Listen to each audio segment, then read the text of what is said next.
राजपूत भाइयों से मेरा एक आग्रह है, निवेदन है। ये वीडियो खासकर राजपूत भाइयों के लिए ही है कि जिस प्रकार से वो एक मुहिम चल रही है, एक उनका आंदोलन भी होने वाला है जो 21 दिसंबर को हरदा में होगा। क्योंकि हरदा में जो लाठीचार्ज हुआ था राजपूत भाइयों के साथ, वह निंदनीय था।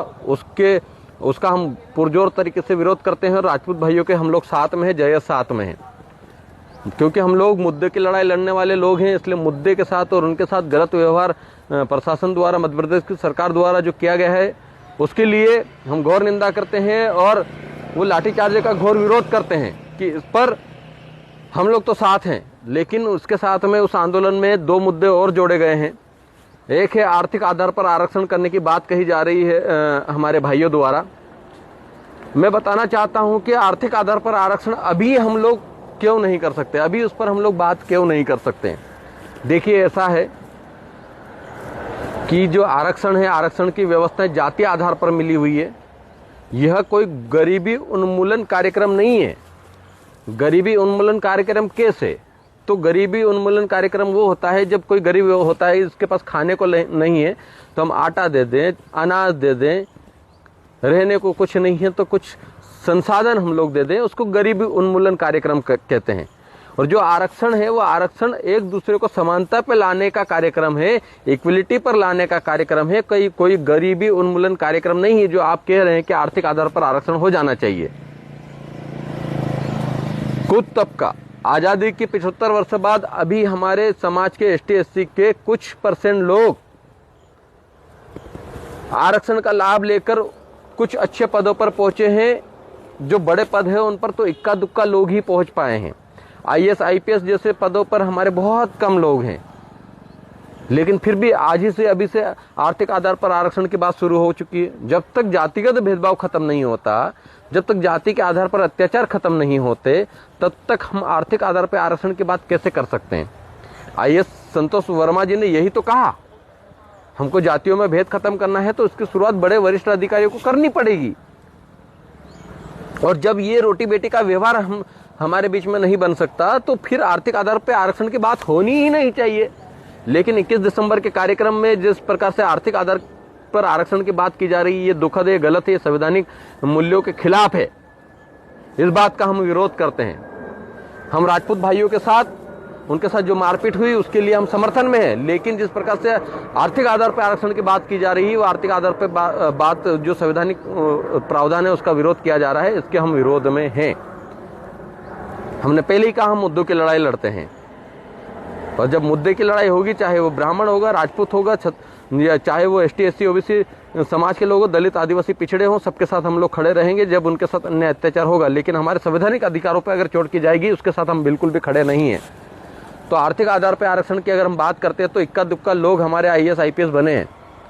उसके बाद हम लोग अभी भी उसी गरीबी में जी रहे हैं, उसी असमानता में जी रहे हैं, उसी जातिगत भेदभाव का शिकार हो रहे हैं, दुर्भावना का शिकार हो रहे हैं। तो इसलिए आर्थिक आधार पर आरक्षण अभी नहीं किया जा सकता। उसका जब समय आएगा तब देखा जाएगा। लेकिन अभी जिस प्रकार से हमारे राजपूत भाइयों द्वारा जो आर्थिक आधार पर आरक्षण की बात की जा रही है, बहुत ही गलत है। आप इस बात को समझिए साथियों। मैं हमारे राजपूत भाइयों से कहना चाहता हूं, इस बात को आप समझने की कोशिश कीजिए। आप ऐसा न करें कि आरक्षण को और संविधान की जो मूल भावना है, उस मूल भावना को चोट पहुंचाने का काम करें।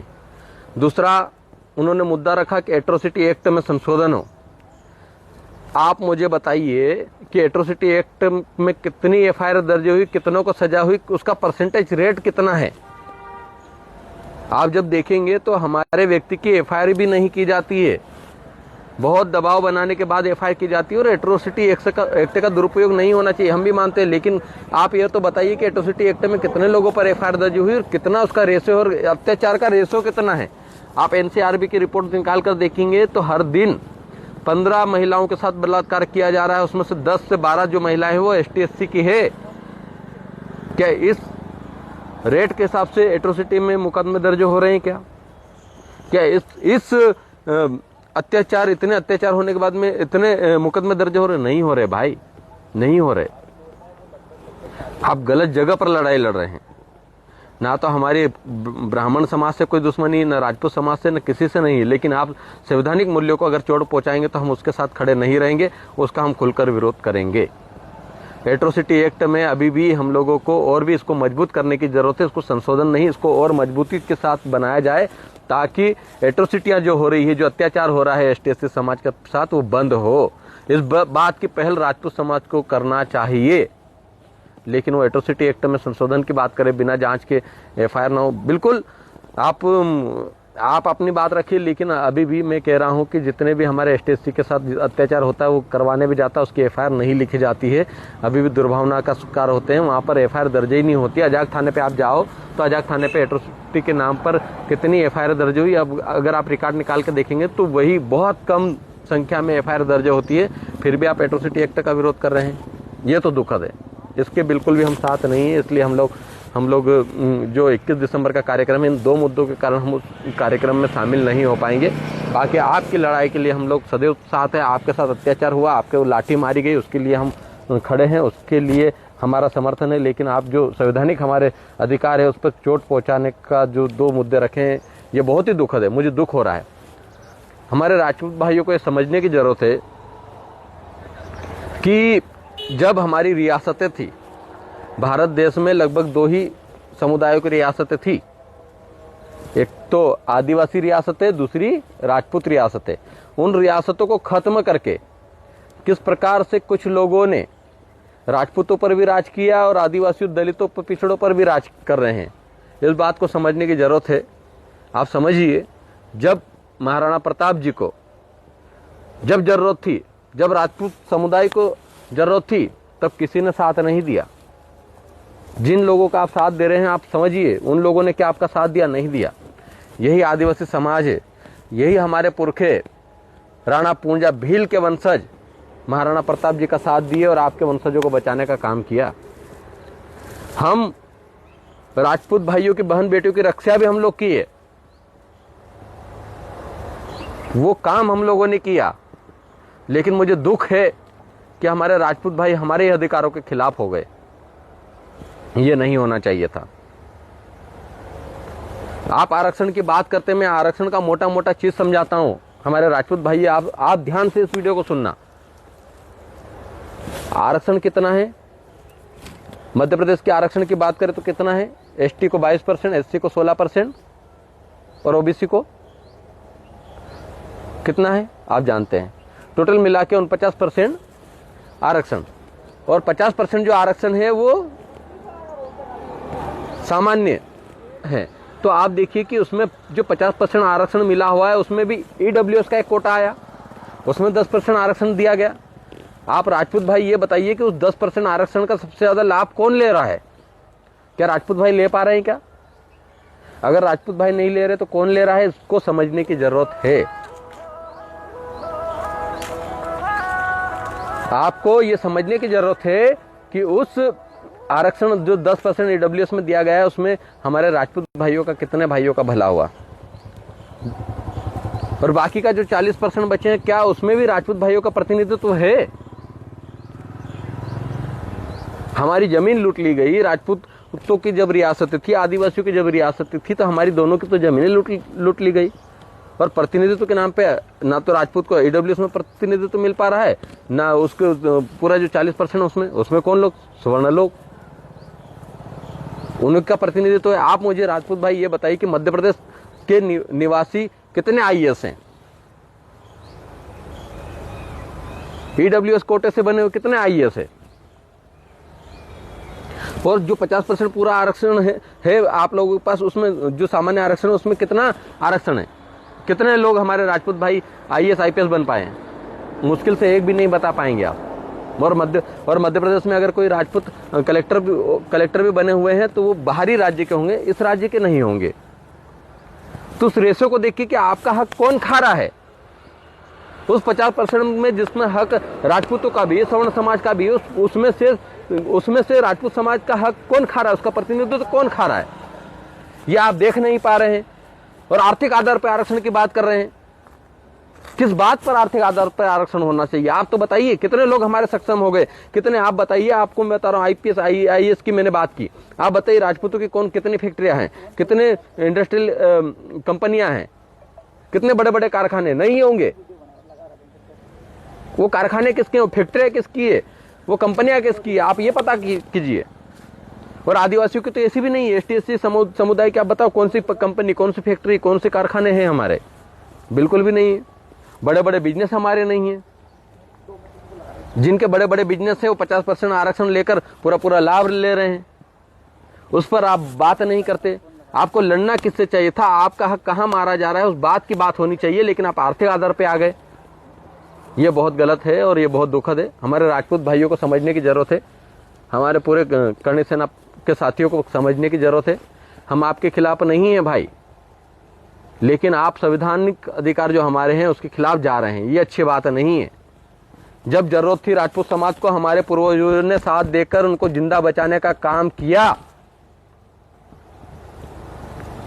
तब जाकर आज दिख पा रहे हैं हम लोग। उसकी बात को, उस एहसान को तो कुछ समझने की कोशिश कीजिए। जब बहन बेटियों के साथ अन्य अत्याचार हो रहा था हमारे राजपूत भाइयों की, तब भी हमारे लोगों ने साथ देकर आपकी बहन बेटियों को बचाने का काम हमारे लोगों ने किया। लेकिन आप हमारे ही संवैधानिक अधिकारों के खिलाफ जा रहे हैं, इस बात को समझिए साथियों। मेरा आपसे निवेदन है, इस वीडियो के माध्यम से सिर्फ मैं इतना समझाना चाहता हूं आप लोगों को कि आप लोगों को आपके हक अधिकारों की लड़ाई लड़ना चाहिए, सबका अधिकार है, लेकिन संवैधानिक जो प्रावधान है उस पर प्रहार मत कीजिए। एसटी एससी समुदाय बहुत ही दबा कुचला समाज है, उसको धीरे धीरे हम शिक्षा के तौर पर सुधारने की कोशिश कर रहे हैं और निश्चित तौर पर धीरे धीरे करके वो लोग आगे बढ़ रहे हैं। अब अभी स्थिति ऐसी नहीं हुई कि आरक्षण को खत्म कर दो, एट्रोसिटी को खत्म कर दो, संशोधन कर दो या फिर आर्थिक आधार पर आरक्षण ले आओ, ये अभी स्थिति नहीं बनी है। आज़ादी के सिर्फ 75 सालों में हमारे इक्का दुक्का लोग ही अभी आगे बढ़ पाए हैं और हम चाहते हैं कि और भी लोग आगे बढ़े, तब जाके हम खुद ही कह देंगे आप आर्थिक आधार पर आरक्षण कर दो, हम खुद ही कह देंगे। लेकिन अभी वो स्थिति नहीं आई है। मेरे भाइयों, समझने की जरूरत है। आप समझिए, आपका हक हम नहीं खा रहे हैं, आपका हक हम नहीं मार रहे हैं। दलित, पिछड़ा, आदिवासी आपका हक का कभी इस्तेमाल नहीं किया। आपके हक का इस्तेमाल करने वाले लोग कौन है, इनको पहचानने की जरूरत है और इन्हें पहचानेंगे। मुझे उम्मीद है कि इस वीडियो के बाद आप अपना जो है काम करेंगे और मुझे लगता है कि आप सोचेंगे इस बारे में सोचिए। जिस समुदाय ने आपको जब सहयोग की जरूरत थी उस टाइम पे हमारी जान देकर आपका सहयोग किया और अब बारी है कि आप भी हमारी रक्षा के लिए आप सहयोग करें।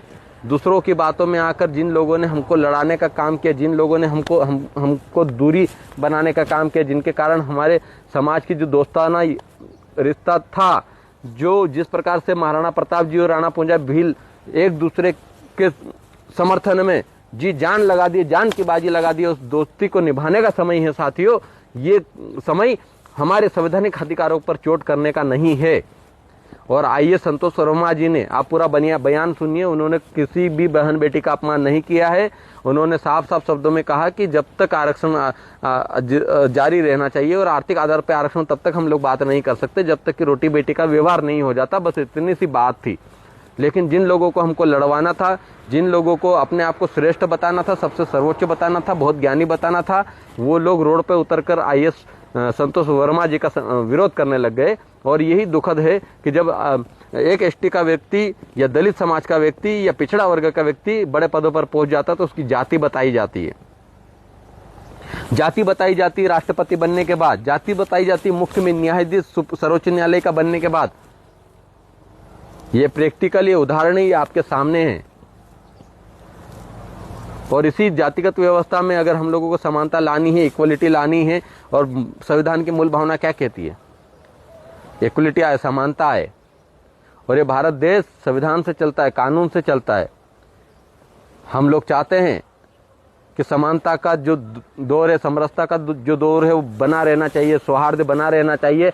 लेकिन जिस प्रकार से एसटी एससी के समुदाय के व्यक्तियों के खिलाफ और आरक्षण के खिलाफ जो बोला जा रहा है वो दुखद है। ये बिल्कुल भी भारत देश में बर्दाश्त नहीं किया जाएगा। हम संविधान के साथ हैं, हम संविधान को बचाने के लिए साथ हैं, और जब संवैधानिक बात आएगी हम संविधान के साथ पहले खड़े रहेंगे। समाज के साथ भी हम खड़े हैं, लेकिन समाज के साथ तब खड़े हैं जब समाज सही बात करेगा। हमने पहले ही कहा, राजपूत समाज के साथ जो लाठीचार्ज हुआ हरदा में, उसका दुख है, उसका हम विरोध करते हैं और हम राजपूत समाज के लोगों के साथ खड़े हैं। लेकिन जिस प्रकार से आपने अपने मुद्दों में आर्थिक आरक्षण की बात की है, जिस प्रकार से आपने एट्रोसिटी एक्ट में संशोधन की बात की है,